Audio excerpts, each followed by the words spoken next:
Hello friends, this is Vinod sir. तो आज इस वीडियो में हम पढ़ेंगे रिफ्रैक्शन ऑफ लाइट। तो रिफ्रैक्शन ऑफ लाइट पढ़ने से पहले मैं आपको मीडियम और मीडियम के टाइप के बारे में बता देता हूं, जिससे आपको रिफ्रैक्शन को समझने में थोड़ा सा आसानी हो जाएगी। मीडियम क्या होते हैं? तो मीडियम सिंपली वो ट्रांसपेरेंट सब्सटेंसेज होते हैं जिसमें से लाइट क्या होती है, ट्रेवल करके जाती है। जैसे कि मान लो अगर लाइट किसी ग्लास के सरफेस के ऊपर से जा रही है, तब उस केस में जो मीडियम हो जाएगा वो क्या हो जाएगा, ग्लास हो जाएगा। अगर लाइट वाटर के थ्रू ट्रेवल करके जा रही है तो मीडियम क्या हो जाएगा, वाटर हो जाएगा।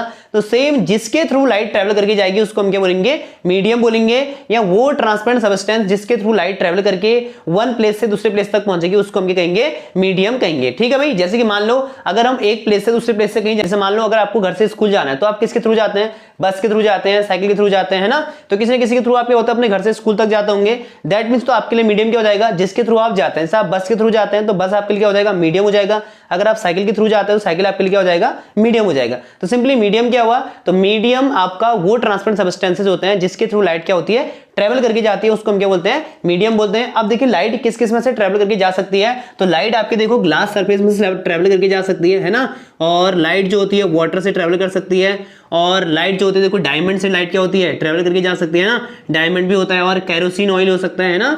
तो केरोसिन ऑयल से लाइट क्या होती है, ट्रेवल करके जा सकती है। तो ऐसे बहुत सारे मीडियम हुए जिसके थ्रू लाइट क्या होती है, ट्रेवल करके जाती है, उसको हम क्या बोलेंगे, हम मीडियम बोलेंगे। ठीक है भाई। अब हमारे पास क्या होता है, देखो हर एक मीडियम की जो डेंसिटी होती है क्या होती है, अलग अलग होती है। और डेंसिटी को हम अगर लाइट वाले चैप्टर की बात करेंगे तो हम क्या बोलेंगे, ऑप्टिकल डेंसिटी बोलेंगे। क्या बोलेंगे भाई, ऑप्टिकल डेंसिटी बोलेंगे। अब ऑप्टिकल डेंसिटी क्या होगी, देखो अगर लाइट की स्पीड जो है किसी मीडियम में बहुत ज्यादा है, दैट मीन्स कि उस मीडियम में जो डेंसिटी है, दैट मीन्स कि उस मीडियम की डेंसिटी क्या है, बहुत कम है। दैट मीन्स कहने का मतलब है अगर मैं ऑप्टिकल डेंसिटी को डिफाइन करूं तो ऑप्टिकल डेंसिटी सिंपली आपकी एक प्रॉपर्टी हुई जिसके थ्रू हमें डिसाइड करेंगे कि उस मीडियम में स्पीड ऑफ लाइट कितनी है, ज्यादा है या कम है। ठीक है। अगर मान लो किसी मीडियम में स्पीड ऑफ लाइट बहुत ज्यादा है, अगर मान लो स्पीड को विषय दिखाते हैं तो स्पीड क्या है आपकी, बहुत ज्यादा है किसी मीडियम में, तो वो जो मीडियम है वो ऑप्टिकली क्या हो जाएगा, आपका कम डेंसर हो जाएगा। दैट मीन्स अगर वो ऑप्टिकली डेंसर नहीं है तो उसका कुछ नाम होता है, उसको हम क्या बोलते हैं, ऑप्टिकली रेयरर मीडियम बोलते हैं। क्या बोलेंगे, ऑप्टिकली रेयरर मीडियम बोलेंगे, रेयरर मीडियम। ठीक है। और अगर उस मीडियम में स्पीड ऑफ लाइट बहुत कम है, दैट मीन्स की लाइट बहुत स्लो ट्रेवल कर रही है उस मीडियम में, तो उसकी जो ऑप्टिकल डेंसिटी होगी हो जाएगी, बहुत हाई हो जाएगी।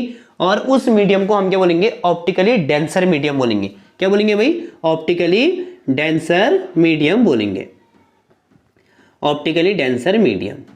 क्लियर हो गया। तो यहां पर क्या हुआ, देखो पहले हमने मीडियम पढ़ा। मीडियम क्या हुआ, मीडियम वो सब्सटेंसेज जो है वो ट्रांसपेरेंट सब्सटेंसेज जिसके थ्रू लाइट ट्रेवल करके जाएगी उसको हम क्या बोलेंगे, मीडियम बोलेंगे। अब मीडियम हमारे पास ग्लास हो सकता है, वाटर हो सकता है, केरोसिन, डायमंड, जिसमें से लाइट आपकी ट्रेवल करके जा रही है उसको हम क्या बोलेंगे, उसको हमें बोलेंगे कि वो हमारे क्या हो जाएगा, मीडियम हो जाएगा। ठीक है। तो हमने ऑप्टिकल डेंसिटी के बेस पर मीडियम को दो पार्ट में कैटेगराइज करा। देखो कौन कौन से हमारे दो पार्ट। एक पार्ट हुआ हमारा जिसमें स्पीड ऑफ लाइट बहुत ज्यादा होगी, ऐसे मीडियम को हम क्या बोलेंगे, ऑप्टिकली रेयर मीडियम। अब देखो अगर कोई मीडियम ऑप्टिकली रेयर है तो वहां पर जो ऑप्टिकल डेंसिटी है क्या है, बहुत कम है। डेंसिटी कम होने का मतलब कि उस मीडियम में जो मीडियम के पार्टिकल होंगे वो आपके बहुत दूर दूर होंगे, है ना। अब अगर उस मीडियम में पार्टिकल्स की बात करेंगे तो बहुत दूर दूर होंगे, फैले हुए होंगे उसमें पार्टिकल। ऐसे मीडियम को हम क्या बोलेंगे, रेयरर मीडियम बोलेंगे, ऑप्टिकली रेयरर मीडियम। और ऑप्टिकली रेयरर मीडियम में हमेशा जो स्पीड ऑफ लाइट होगी आपकी वो क्या होगी, बहुत ज्यादा होगी। क्लियर है। अब दूसरा आएगा हमारे पास ऐसे मीडियम जहां पर स्पीड ऑफ लाइट क्या होगी, बहुत कम होगी। दैट मीन्स कि जो क्या होंगे, बहुत डेंस होंगे, जहां पर जो मीडियम के पार्टिकल होंगे बहुत पास पास एकदम क्लोजली पैक्ड होंगे, मतलब बहुत पास पास से। ग्लास में देखो अगर आप ग्लास की बात करें तो सॉलिड होता है, सॉलिड सरफेस, तो उस केस में क्या होता है, जो मीडियम के पार्टिकल होंगे उस ग्लास सरफेस में क्या होंगे, बहुत पास पास होंगे। तो ऐसा मीडियम जहां पर जो पार्टिकल की डेंसिटी बहुत ज्यादा होगी उस मीडियम में आपकी स्पीड ऑफ लाइट भी क्या हो जाएगी, बहुत कम हो जाएगी। और ऐसे मीडियम को हम क्या बोलते हैं, ऑप्टिकली डेंसर मीडियम बोलते हैं। क्लियर हो गया। तो ये आपके क्या हो गए, दो टाइप के मीडियम हो गए। पहला ऑप्टिकली रेयर मीडियम और ऑप्टिकली डेंसर मीडियम। ऐसे मीडियम जहां स्पीड ऑफ लाइट बहुत ज्यादा होगी उसको हम बोलेंगे रेयर मीडियम, और जहां पर स्पीड ऑफ लाइट कम होगी उसको हम क्या बोलेंगे, डेंसर मीडियम। अब देखिए इसके बाद यहाँ पे, अब देखो यहां पर अगर मैं रेयर मीडियम की बात करूं तो वाटर हमारा किसमें आएगा, रेयर मीडियम में आ गया। अगर एयर की बात करूं तो एयर भी किसमें आएगा, रेयर मीडियम में आएगा। तो ये तो आपके क्या हो गए, रेयर मीडियम हो गए, ऑप्टिकली रेयर मीडियम। अब डेंसर मीडियम में क्या आएगा आपको, देखो जैसे ग्लास है तो ग्लास आपको किसमें आएगा, डेंसर मीडियम में आएगा। और जो डायमंड है, डायमंड भी आपको किसमें आएगा, डेंसर मीडियम में आएगा, क्योंकि इनमें जो होती है स्पीड ऑफ लाइट क्या होती है, कम होती है। अब अगर मैं वाटर और ग्लास की बात करूं, देखो यहां पर अगर हम वाटर और ग्लास की बात करें, देखो वाटर और ग्लास में आपको पता है, देखो अगर इनमें मीडियम की बात करेंगे, मीडियम पार्टिकल की बात करेंगे, तो ग्लास के जो मीडियम पार्टिकल होते हैं बहुत क्लोजली पैक्ड होते हैं। तो ग्लास में क्या होता है, जो डेंसिटी होती है पार्टिकल की बहुत ज्यादा होती है, इसलिए ग्लास क्या होगा, ज्यादा डेंसर होगा, और वाटर क्या हो जाएगा, कम डेंसर हो जाएगा। तो water with respect to glass हो जाएगा रेयर मीडियम, और ग्लास क्या बन जाएगा इस केस में, डेंसर मीडियम। क्लियर है। सेम यहां पर देखो, अगर वाटर और एयर की बात करेंगे तो आपका एयर के रिस्पेक्ट में वाटर क्या हो जाएगा, डेंसर मीडियम हो जाएगा, जबकि जो एयर हो गया हो जाएगा रेयर मीडियम हो जाएगा। तो अगर स्पीड ऑफ लाइट की बात करेंगे तो ग्लास या वाटर में किसमें स्पीड ऑफ लाइट ज्यादा होगी, तो आप ये बोलेंगे जो स्पीड ऑफ लाइट होगी आपकी वाटर में ज्यादा होगी, जबकि ग्लास में क्या हो जाएगी, कम। रीजन क्या हुआ, क्योंकि जो ग्लास है वो क्या आपका ऑप्टिकली क्या है, डेंसर है, जबकि जो वाटर है वो क्या ऑप्टिकली रेयर है। तो नोट कीजिए इसको। तो अगर मीडियम आपने समझ लिया तो अब हम पढ़ेंगे रिफ्रैक्शन ऑफ लाइट क्या होता है। ठीक है, तो रिफ्रैक्शन ऑफ लाइट वो फिनोमिना हुई जब लाइट किसी इंटरफेस पे स्ट्राइक करेगी, और स्ट्राइक करने के बाद जब वो एक मीडियम से दूसरे मीडियम में जाएगी तो अपने पाथ से थोड़ा सा क्या हो जाती है, डेविएट हो जाएगी। दैट डेविएट होने का मतलब अपने पाथ को चेंज कर लेती है। दैट मींस कि ओरिजिनल पाथ से थोड़ा सा इधर को डेविएट हो जाएगी या थोड़ा सा उधर को डेविएट हो जाएगी।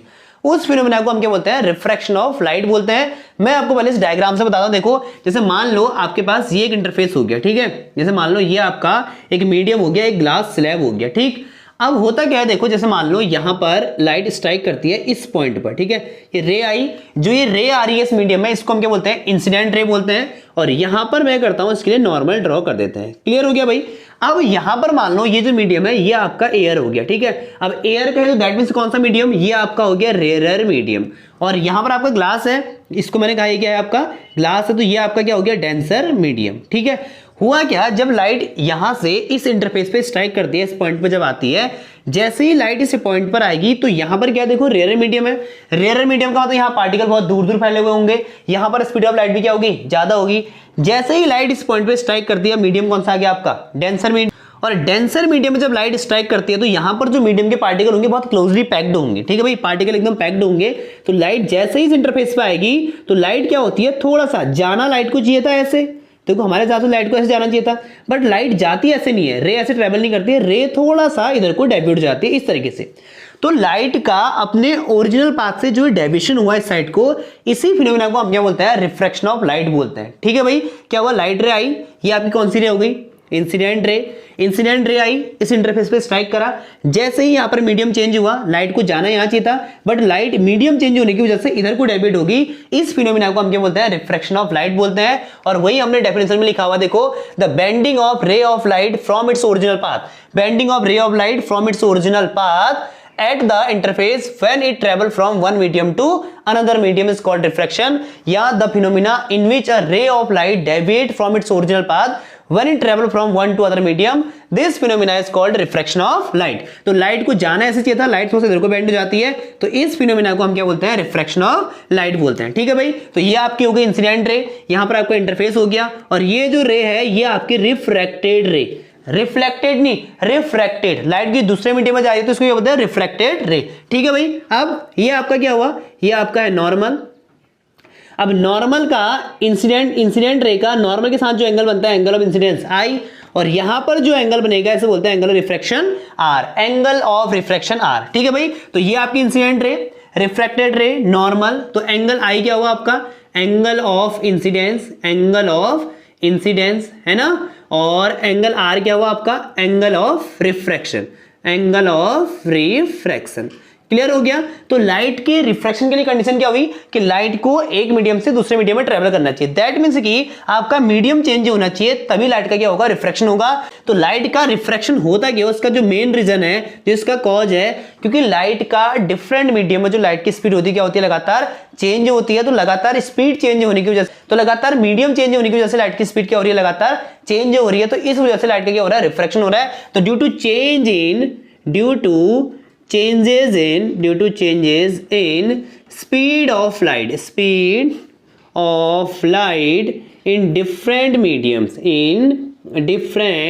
mediums, ये इसका कॉज होगा। ठीक है, due to changes in speed of light in different medium. तो डिफरेंट मीडियम में लाइट की स्पीड क्या होगी भाई, चेंज होगी। तो कभी रेयर आएगा तो स्पीड क्या हो जाएगी, बढ़ जाएगी। अगर डेंसर होगा तो स्पीड क्या हो जाएगी, कम हो जाएगी। तो लगातार मीडियम में चेंज होने की वजह से लाइट का क्या होता है, स्पीड चेंज हो रही है, और इसलिए क्या हो रहा है, रिफ्रैक्शन हो रहा है। क्लियर हो गया। तो ये आपका रिफ्रैक्शन हो गया।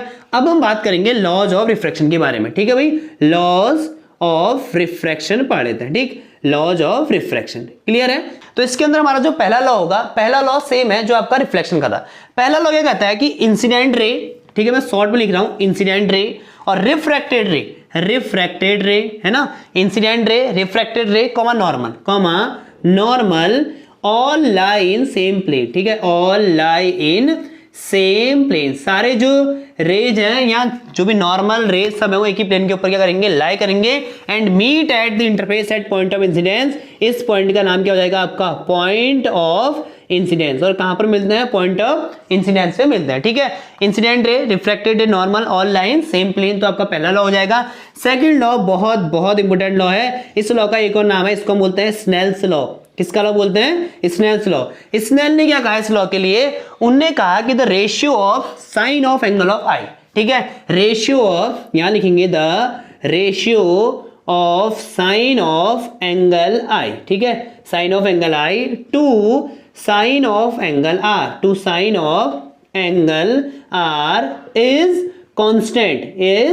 Constant for a given pair of medium, for a given pair of medium। ठीक है, ये स्नेल ने कहा अपने लॉ में। साइन कॉस क्या होता है तो ये आपने ट्रिग्नोमेट्री में पढ़ लिए होंगे, या आप ट्रिग्नोमेट्री में पढ़ेंगे अपनी अपनी मैथ्स की बुक में चैप्टर नंबर 8, तो वहां पर आप साइन कॉस पढ़ेंगे कि होते क्या है। तो स्नेल ने क्या कहा कि जो ratio of sine of angle i, तो एंगल आई का जो साइन रेशियो होता है और sine of angle of R, और एंगल आर का जो साइन एंगल होगा उसका जो रेशियो होगा किसी गिवन पेयर ऑफ मीडिया के लिए वो क्या होगा, कांस्टेंट होगा। कहने का मतलब है इन्होंने कहा कि sine angle of I, sine of I upon sine of R, ठीक है, sine I upon sine R का जो रेशियो होगा वो किसी मीडियम के लिए क्या होगा, कांस्टेंट होगा। क्या होगा बोला उन्होंने, कांस्टेंट होगा। Sine I upon sine R का रेशियो क्या होगा, कांस्टेंट होगा। और इस कांस्टेंट को उन्होंने बोला क्या बोलते हैं, रिफ्रैक्टिव इंडेक्स बोलते हैं। क्या बोलते हैं इस कांस्टेंट को, रिफ्रैक्टिव इंडेक्स ऑफ मीडियम बोलते हैं, है ना। तो sine I upon sine R का रेशियो क्या होगा, कांस्टेंट, और इस कांस्टेंट क्या बोलते हैं, रिफ्रैक्टिव इंडेक्स बोलते हैं। क्लियर है, तो नोट कीजिए इसको। तो अब हम बात करेंगे Snell's law of refraction, Snell's law of refraction. ठीक है भाई, तो स्नेल ने अपने लॉ ऑफ रिफ्रैक्शन में क्या कहा, उन्होंने क्या कहा कि जब भी लाइट किसी इंटरफेस पे, दो मीडिया के इंटरफेस पे स्ट्राइक करती है, तो उस केस में से मान लो ये आपकी एक इंटरफेस हो गया, ठीक है, ये मीडियम 1 और ये मीडियम क्या हो गया आपका 2, ये आपका नॉर्मल हुआ। लाइट जब इस मीडियम पे आएगी तो क्या होगा कि कुछ इस तरीके से इधर को बेंट हो जाएगी। ठीक है, इस केस में उन्होंने कहा कि यहां पर बनेगा एंगल आई और यहां पर क्या बनेगा, एंगल आर। तो उनका कहने का मतलब था कि जो रेशियो होगा साइन एंगल ऑफ आई और साइन ऑफ एंगल आर का जो रेशियो होगा वो आपका क्या आएगा, कांस्टेंट आएगा। और इस कांस्टेंट को उन्होंने क्या कहा, रिफ्रैक्टिव इंडेक्स ऑफ मीडियम का नाम दिया। उन्होंने कहा कि ये जो कांस्टेंट आएगा आपका, इस कांस्टेंट को हम क्या बोलेंगे, रिफ्रैक्टिव इंडेक्स ऑफ मीडियम बोलेंगे। ठीक है, रिफ्रैक्टिव इंडेक्स ऑफ मीडियम इसको हम बोलेंगे। क्लियर है, दैट मींस कि sine of I upon sine of R equal to refractive index को जो हम रिप्रेजेंट करते हैं किससे करते हैं, एन से रिप्रेजेंट करेंगे, स्मॉल एन से। ठीक है, तो किसी किसी बुक में इसको म्यू से भी रिप्रेजेंट किया जाता है, ऐसे म्यू से दिखाया जाता है, तो आप इसको एन से भी दिखा सकते हैं। तो रिफ्रैक्टिव इंडेक्स ऑफ मीडियम क्या है, इसको हम एन से दिखाएंगे। और तो sine I upon sine R का रेशियो क्या हो जाएगा, यहाँ पर दो मीडियम की बात हो रही है, दैट मींस कि n2 1 बोलेंगे इसको। ठीक है, sine I upon sine R constant आएगा और वो जो कांस्टेंट होगा वो क्या हो जाएगा, रिफ्रैक्टिव इंडेक्स ऑफ मीडियम हो जाएगा। और इसको जो n2 1 है इसको हम पढ़ेंगे refractive index of medium 2 with respect to medium 1। Clear है भाई, n2 1 को हम क्या पढ़ेंगे, refractive index of medium 2 with respect to 1। अब मीडियम 2 कौन सा हुआ भाई, जिस मीडियम में जाके लाइट रिफ्रैक्ट होगी उस मीडियम को बोलेंगे मीडियम 2, और मीडियम 1 हुआ जहां से लाइट ट्रेवल करके आएगी। कभी कभी क्या होता है, देखो n2 1 है तो हम इसको n1 2 भी लिख सकते हैं ना, ऐसा भी तो हो सकता है। इसको क्या पढ़ेंगे, refractive index of medium 1 with respect to medium 2। ठीक है, refractive index of medium 1 with respect to medium 2। Clear है कि अगर लाइट, देखिए अगर लाइट, ठीक है, अगर ये आपका इंटरफेस है, अगर लाइट यहां मान लो आपका एयर है और एयर से आ रही है ग्लास में, तो अगर लाइट एयर से ग्लास में आते कुछ इस तरीके से, ठीक है, यहां पर आई और यहां पर आर, इस केस में आप क्या बोलेंगे, NGA बोलेंगे, है ना। G का मतलब क्या हुआ, तो हमें बोलेंगे इसको refractive index of glass, refractive index of glass with respect to air. ठीक है, तो हो जाएगा आपका refractive index of glass with respect to क्या हो जाएगा, एयर हो जाएगा। ठीक है, विद रिस्पेक्ट टू, ठीक है, विद रिस्पेक्ट टू क्या हो जाएगा आपका, एयर हो जाएगा। क्लियर है, तो ये आपका क्या हो जाएगा, NGA। अब हम बात करेंगे रिफ्रैक्टिव इंडेक्स क्या होता है। ठीक है, अब हम बात करेंगे रिफ्रैक्टिव इंडेक्स ऑफ मीडियम के बारे में बात करेंगे कि रिफ्रैक्टिव इंडेक्स क्या होता है। ठीक है, तो रिफ्रैक्टिव इंडेक्स आपकी वो क्वांटिटी हो जाएगी जो आपको ये बताएगी कि उस मीडियम में स्पीड ऑफ लाइट कितनी है। तो अगर रिफ्रैक्टिव इंडेक्स को हम डिफाइन करेंगे तो बोलते हैं the ratio of speed of light in vacuum to the speed of light in medium is called refractive index. ठीक है भाई, इसको दिखाया था मैंने, बताया एन से दिखाया तो एन इक्वल टू क्या हो जाएगा, speed of light in vacuum, ठीक है, upon speed of light in medium. Clear है। Speed of light in vacuum को हम रिप्रेजेंट करते हैं सी से और speed of light in medium को रिप्रेजेंट करेंगे वी से। तो ये आपका यहां से एक फॉर्मूला मिलेगा n इक्वल टू, यहां से एक फॉर्मूला आएगा आपके पास, देखिए क्या आएगा, n equal to C upon v आएगा, है ना। c क्या होगी, speed of light in vacuum, और speed of light in vacuum की वैल्यू कितनी होती है, तो c की वैल्यू आपकी होती है 3 × 10⁸ मीटर पर सेकेंड। वैक्यूम का मतलब क्या होगा भाई, वैक्यूम का मतलब होगा कि वहां पर कोई भी मीडियम पार्टिकल प्रेजेंट नहीं होगा, दैट मींस वहां पर एयर भी आपके प्रेजेंट नहीं होगी, तो उसको हम क्या बोलेंगे, वैक्यूम बोलेंगे। क्लियर है। तो वैक्यूम में स्पीड ऑफ लाइट क्या होती है, 3 × 10⁸ मीटर पर सेकेंड, और सबसे ज्यादा जो स्पीड ऑफ लाइट होती है वैक्यूम में ही होती है। ठीक है। और v क्या है आपका, v आपका हो जाएगा speed of light in medium, मतलब कि जिस मीडियम में लाइट ट्रेवल कर रही है उस मीडियम में जो स्पीड ऑफ लाइट क्या हो जाएगी, v से हम उसको रिप्रेजेंट करेंगे। ठीक है। जैसे मान लो अगर लाइट ग्लास में ट्रेवल कर रही है तो speed of light in glass जाएगी आपकी v से दिखाएंगे, है ना। और अगर n की बात करेंगे तो जो n रिफ्रैक्टिव इंडेक्स होती है इसकी कोई यूनिट नहीं होती है। ठीक है, n की कोई भी यूनिट नहीं होती। अगला n की अगर हम बात करेंगे रिफ्रैक्टिव इंडेक्स के बारे में, कुछ और पॉइंट की बात करेंगे, तो रिफ्रैक्टिव इंडेक्स की वैल्यू डिफरेंट मीडियम के लिए क्या होती है, डिफरेंट होती है। ठीक है। जैसे मान लो अगर किसी मीडियम में स्पीड ऑफ लाइट बहुत ज्यादा है, ठीक है, अगर किसी मीडियम में स्पीड ऑफ लाइट बहुत ज्यादा है, दैट मींस कि वो वाला जो मीडियम होगा वो ऑप्टिकली क्या हो जाएगा, आपका रेयरर मीडियम हो जाएगा, दैट मींस कि उसकी डेंसिटी क्या हो जाएगी, कम। अगर वो मीडियम ऑप्टिकली रेयरर है उस केस में उसके लिए जो रिफ्रैक्टिव इंडेक्स की वैल्यू हो जाएगी बहुत कम हो जाएगी।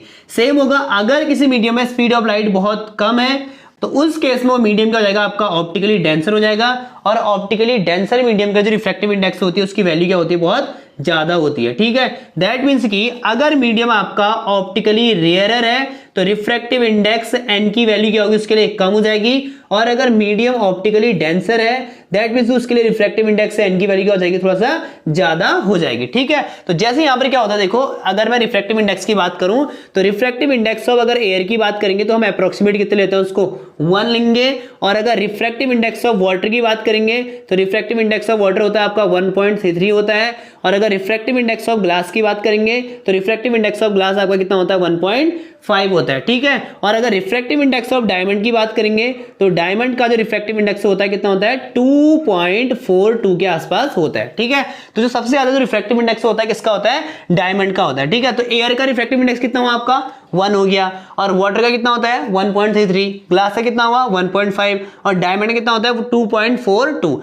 एयर या वैक्यूम की अगर बात करेंगे तो उसके लिए रिफ्रैक्टिव इंडेक्स की वैल्यू क्या हो जाएगी, 1 हो जाएगी। क्लियर है। तो डिफरेंट मीडियम के लिए रिफ्रैक्टिव इंडेक्स की वैल्यू क्या होती है, अलग अलग होती है। अगर मैं रिफ्रैक्टिव इंडेक्स को एक बार रिवाइज करूं तो रिफ्रैक्टिव इंडेक्स क्या हुआ, तो रिफ्रैक्टिव इंडेक्स आपका ratio of speed of light in vacuum upon speed of light क्या होता है, मीडियम में होता है, और रिफ्रैक्टिव इंडेक्स आपको, तो रिफ्रैक्टिव इंडेक्स डिटरमाइन करता है कि उस मीडियम में स्पीड ऑफ लाइट क्या होगी, ज्यादा होगी या कम होगी, या ये कह सकता हूं कि जो रिफ्रैक्टिव इंडेक्स है वो डिटरमाइन करता है कि मीडियम कितना ऑप्टिकली डेंसर है और कितना रेयर है। अगर मीडियम बहुत ज्यादा डेंस है तो उस मीडियम में रिफ्रैक्टिव इंडेक्स की वैल्यू क्या होगी, बहुत ज्यादा हो जाएगी।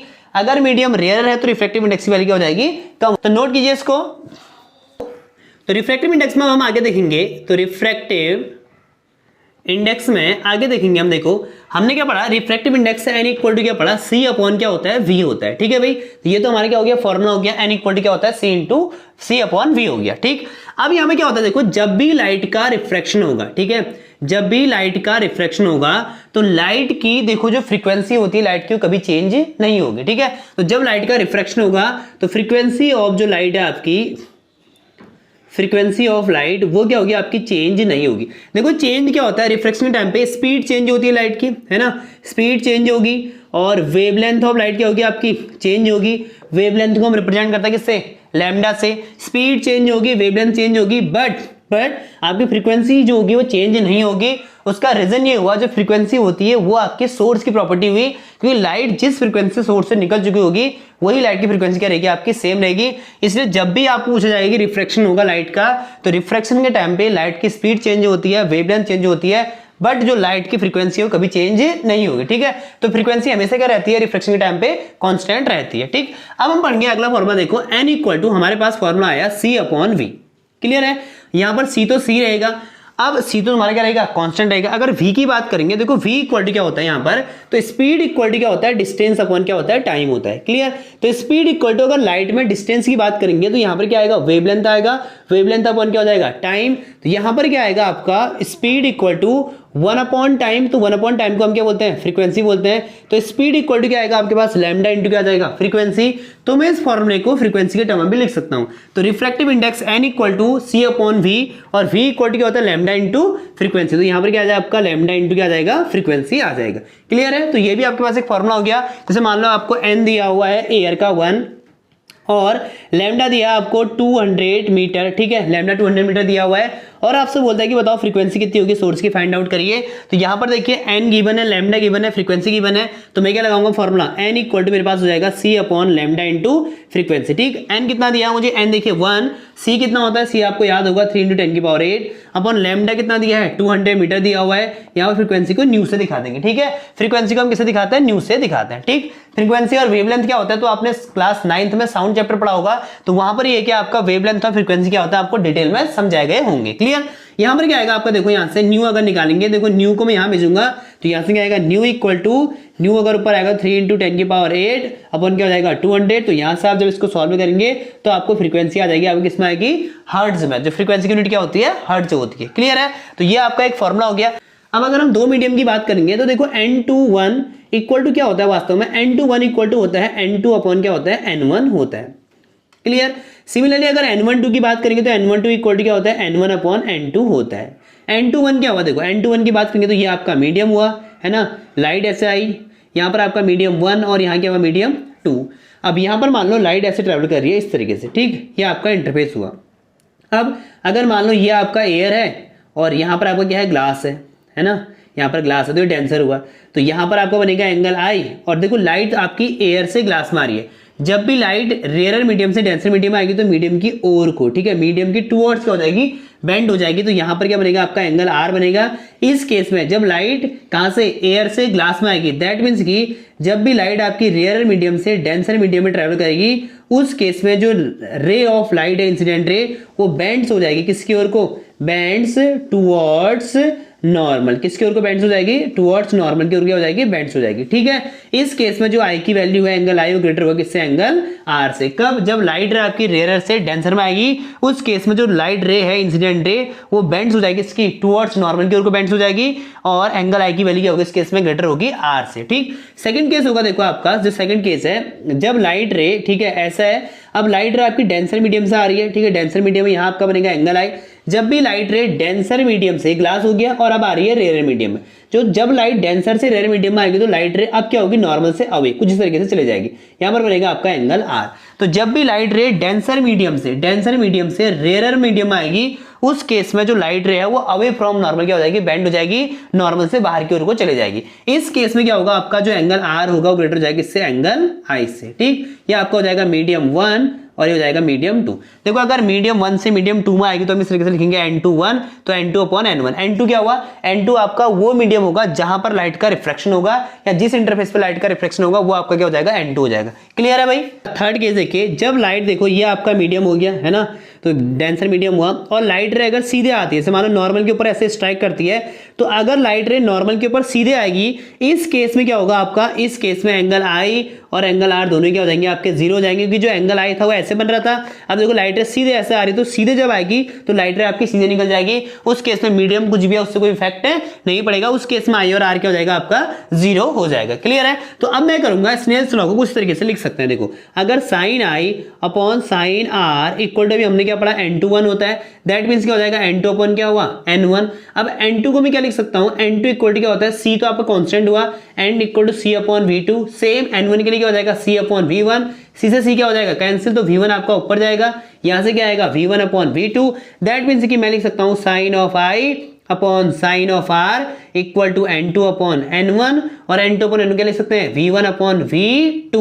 और V1 को मैंने क्या बताया स्पीड इक्वल टू क्या होता है लैम्डा इंटू फ्रीक्वेंसी, तो यहां पर आएगा lambda 1 into frequency upon lambda 2 into क्या आएगा फ्रीक्वेंसी। अब फ्रीक्वेंसी जो होती है रिफ्लेक्शन के टाइम पे क्या होती है कांस्टेंट होती है, चेंज नहीं होती है, तो फ्रीक्वेंसी को हम कैंसिल कर देंगे। तो यहां से हमारे पास एक नया फॉर्मूला आ जाएगा क्या sine I upon sine R। तो मैं यहां लिख देता हूं इस फॉर्मूले को, क्या है देखो sine of I upon sine of R equal to N2 upon N1 equal to V1 upon V2 equal to lambda 1 upon lambda 2। यहां से अगर आपको कोई भी न्यूमेरिकल आज से मान लो अगर आपको V1 V2 दिया है, लैम्डा 2 गिवन है, लैम्डा 1 निकालने का, तो कोई भी फॉर्मूले का आप यूज कर सकते हैं और उसको सॉल्व कर सकते हैं न्यूमेरिकल को। क्लियर हो गया। तो आपके पास n के फॉर्मूले का है n equal to C upon V, n equal to C lambda into frequency आ गया, और n की वैल्यू डिफरेंट मीडियम के लिए डिफरेंट होती है, मैंने आपको बता दिया। एयर के लिए कितनी होती है n की वैल्यू 1 होती है, और वैक्यूम के लिए आएगी तब भी आप 1 बोलेंगे। वाटर के लिए कितनी होती है 1.33 बोलेंगे। ग्लास के लिए कितनी होती है इसकी वैल्यू 1.5 बोलेंगे, और डायमंड के लिए कितनी होती है 2.42। तो डिफरेंट इंडेक्स के लिए रिफ्रैक्टिव इंडेक्स की वैल्यू क्या होती है अलग अलग होती है। तो होप आपको रिफ्रैक्टिव इंडेक्स का कंसेप्ट इजीली समझ में आ गया होगा और आपको रिफ्रैक्शन भी इजीली समझ में आ गया होगा। अगर आपको वीडियो पसंद आए तो वीडियो को लाइक शेयर और सब्सक्राइब कीजिएगा। मिलते हैं नेक्स्ट वीडियो में, तब तक के लिए बाय बाय।